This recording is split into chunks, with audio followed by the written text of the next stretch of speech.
किसी के खिलाफ बात नहीं हो रही। हाँ, क्या पता कि ऐसा करेगा ये लोग।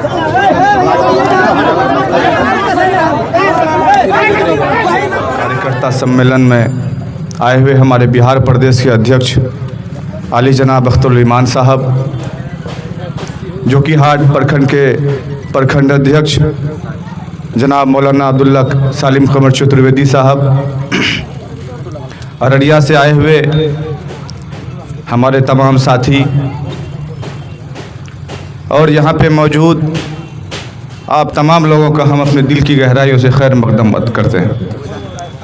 मेरे बुजुर्गों, दोस्तों, नौजवान साथियों, मस्जिद इत्तेहादुल मुस्लिमीन उस जमात का नाम है जो कभी डरती और घबराती नहीं है, बल्कि जालिमों की आंख में आंख मिलाकर बात करने वाली जमात का नाम मस्जिद इत्तेहादुल मुस्लिमीन है। हमारे कौमी सदर और हमारे रियासती सदर, इन लोगों को अल्लाह तबारक व तआला ने वो सलाहियत बख्शा है कि जब ये ऐवानों में खड़े होकर बोलते हैं तो सामने वाले की बोलती बंद हो जाती है। 2015 के बाद से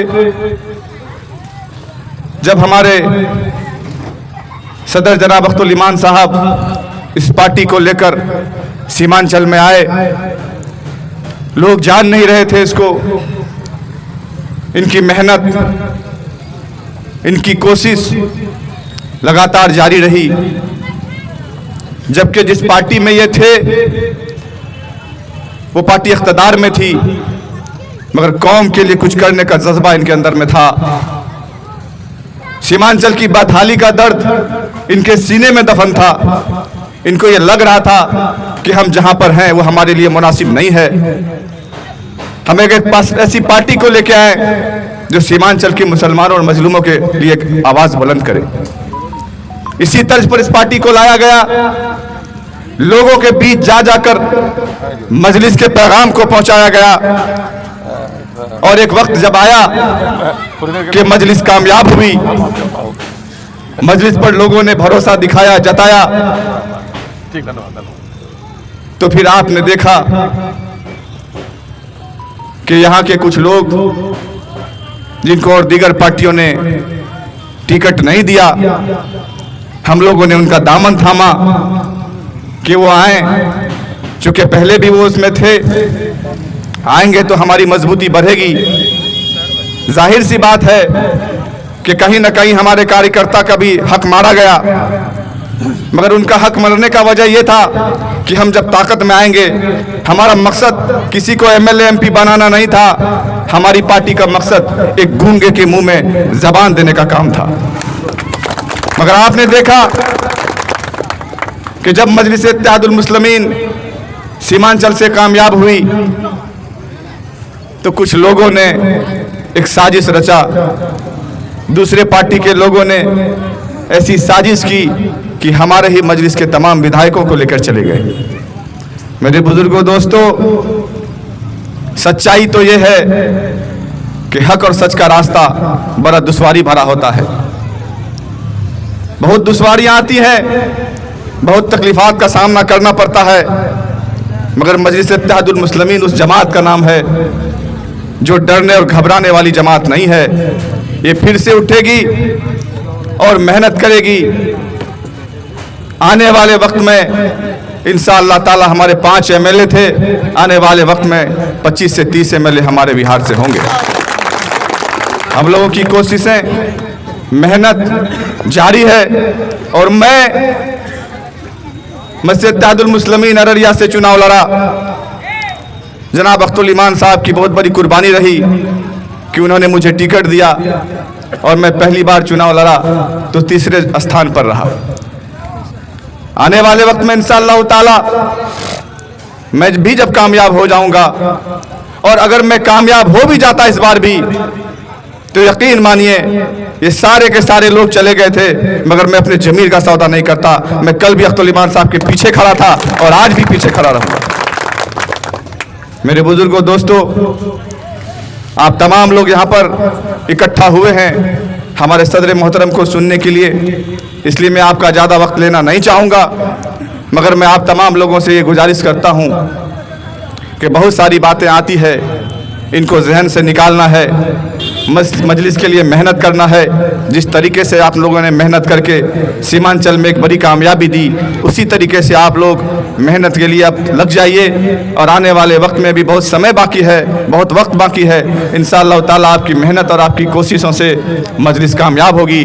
और जिन लोगों ने मजलिस के दामन को छोड़कर दूसरी तरफ गए हैं, वक्त उनका फैसला करेगा, आप उनका फैसला करिएगा। इन्हीं सब बातों के साथ मैं अपनी बातों को ख़त्म करता हूँ। शुक्रिया।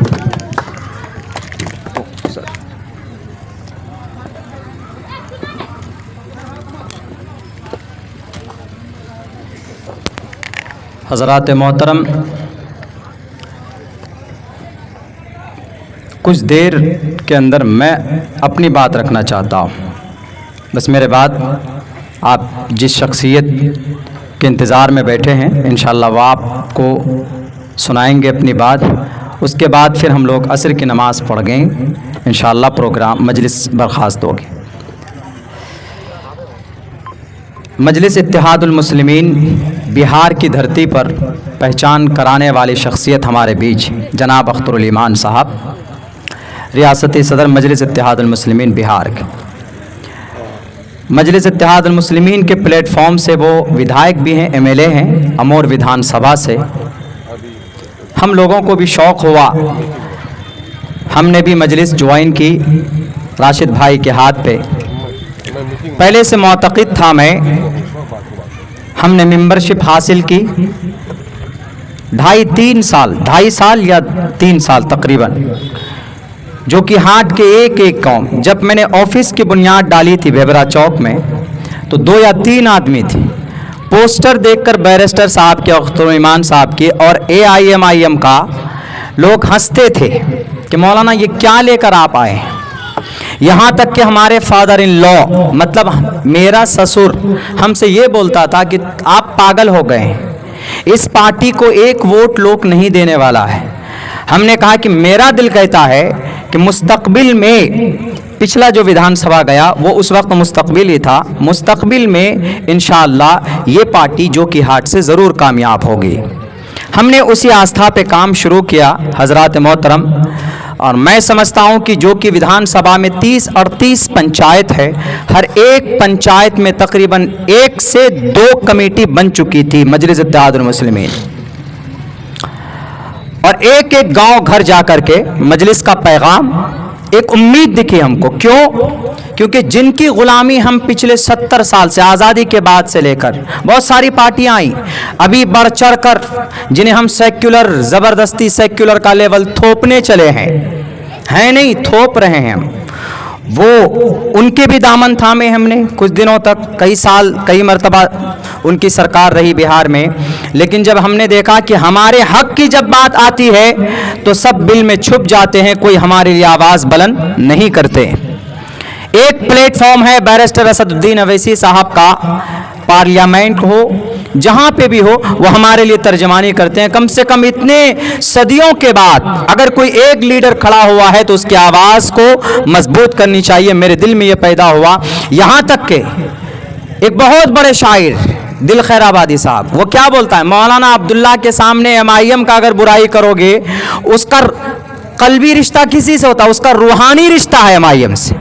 वो 100 तकरीर कर चुका है। जलसे के मंच में मुझे मना कर दिया जाता था कि आप मजलिस के लिए, अवैसी साहब के लिए नहीं बोलेंगे, लेकिन फिर भी ऊपर वाले के तरफ से शायद कोई बात थी, इशारों में मजलिस की तर्जमानी मैं कर देता था वहाँ पे। क्यों? मैं कहता था कि लोगों, भारत के अंदर आपके इस वक्त की ज़रूरत है मजलिस इत्तेहादुल मुस्लिमीन। मेरे कैफ जो कि हाट में बहुत सारी और परेशानियाँ सामने आ सकती और आती है, पुराने नेताओं को पता है, जल्दी यहाँ उभर नहीं सकता कोई, कौन सी ताकत है यहाँ पर। मेरे कैफ मजलिस इत्तेहादुल मुस्लिमीन का इलेक्शन का ज़माना आया, और भी दावेदार थे, मैं भी दावेदार था। हमने कहा कि चलो भाई, मौका अच्छा मिला है। यहाँ तक के सदर साहब को भी हमने लेटर भी लिखा।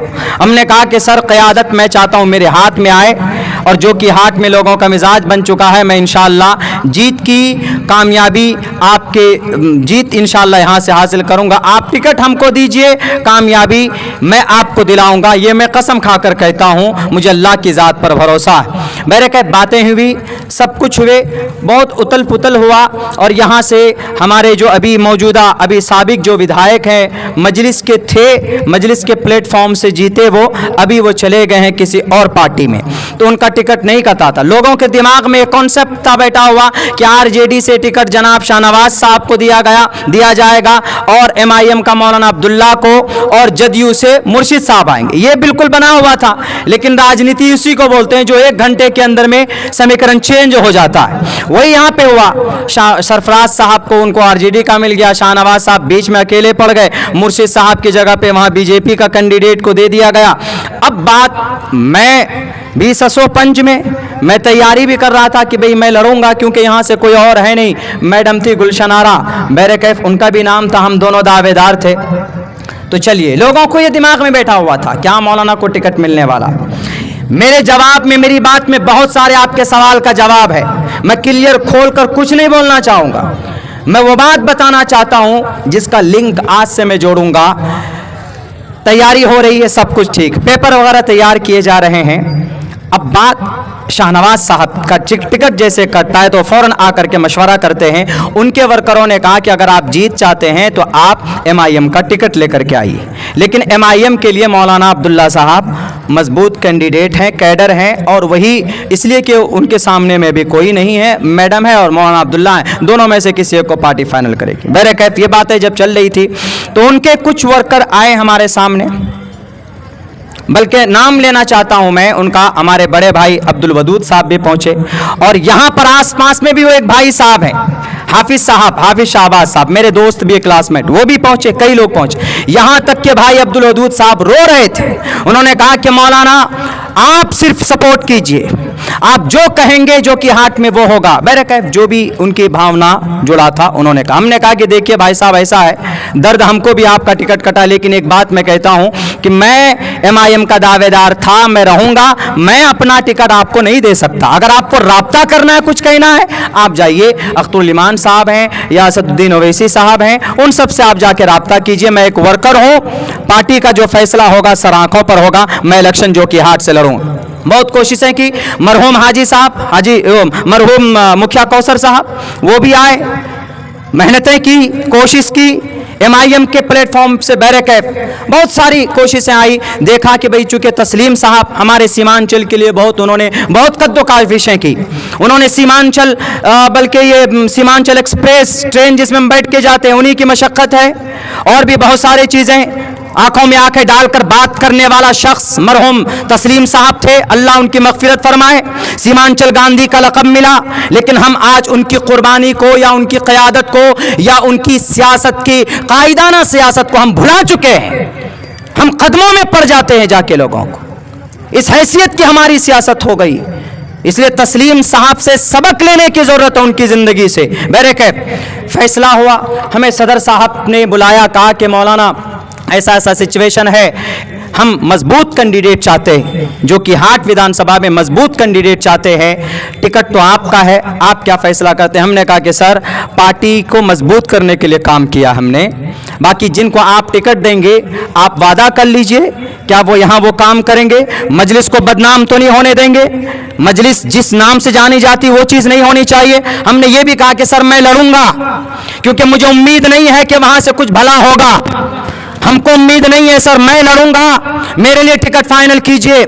हम रो कर के आए, कहां पर, जहां पर सदर साहब बुलाए हम वहां से रो कर के आए, इसलिए दर्द को लेकर कि हो सकता है कि कहीं और चला जाए टिकट। और जिसलिए हम आवाज बुलंद करते थे कि बोलने वाला असदुद्दीन ओवैसी और यहाँ बिहार में चीखने वाला बिहार विधानसभा में अख्तरुल ईमान साहब, मौलाना अब्दुल्ला भी होगा तो क्या बातें बनेंगी जनाब, कहीं और गलत हाथ में इख्तिदार न चला जाए। सर जब टिकट दे दिया गया हमारे बड़े भाई शाहनवाज साहब को, जब मैं प्रचार करने के लिए पहुंचा हूं, लोग गालियां देते थे मुझे, अब्दुल्ला, मौलाना अब्दुल्ला आपने क्यों टिकट बेचा, आपने आपने क्यों उनके आज कल तक आपके विरोध में थे, यहां तक कि जोकीहाट में परमिशन नहीं मिलता था प्रोग्राम का, ढेले के खेत में आप प्रोग्राम करते थे, भूल गए। आज वहां को टिकट लेकर आपको अपने पीछे लगाते। हमने कहा कि सर, हम किसी नेता को नहीं देख रहे हैं, हम मजलिस को देखते हैं और मजलिस से कल्बी लगा, हम मजलिस के मजबूत कामयाब करेंगे। हमारी ये मिशन और हमारा ये नारा। लोगों ने गालियां सामने दी है जनाब, गालियों को बर्दाश्त करके सर को झुकाकर, यही डुमरिया बस्ती है, पूरी टीम पूरी बस्ती एक तरफ थी, लेकिन जब टिकट किसी और को मिला तो अब्दुल्ला सालिम को सबसे ज्यादा गालियां दिया जाता था। मैंने ये गाली बर्दाश्त की सिर्फ इसलिए कि पार्टी का फैसला हुआ। जब मैं भी जिद में अड़ गया, मैंने सोचा कि अगर टिकट नहीं मिलेगा मैं विधानसभा लड़ूंगा और अलग से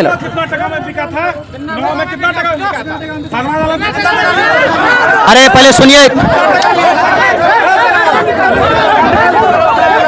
पहले बात करने।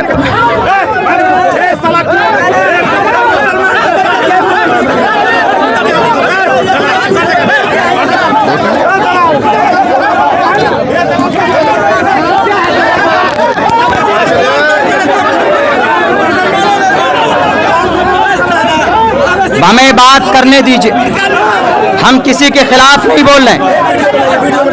वीडियो बनाइए, इनका वीडियो बनाइए। हम किसी के खिलाफ नहीं बोल रहे हैं, किसी के खिलाफ नहीं बोल रहे हैं। वीडियो सबका बना लीजिए, वीडियो सबका बना लीजिए।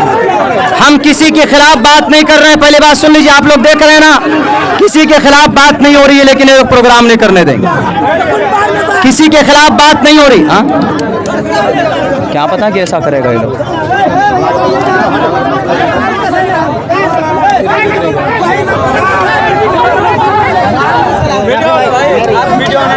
वीडियो बना लीजिए भैया, इनका वीडियो बना लीजिए, बस कुछ नहीं, वीडियो बनाइए। आप लोग को जो कुछ करना होगा।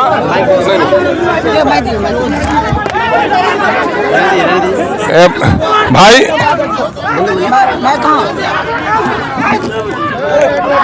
है नहीं असल नहीं।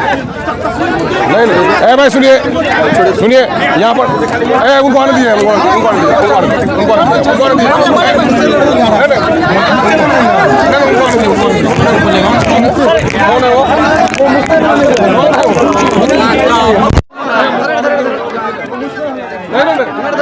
आने दीजिए।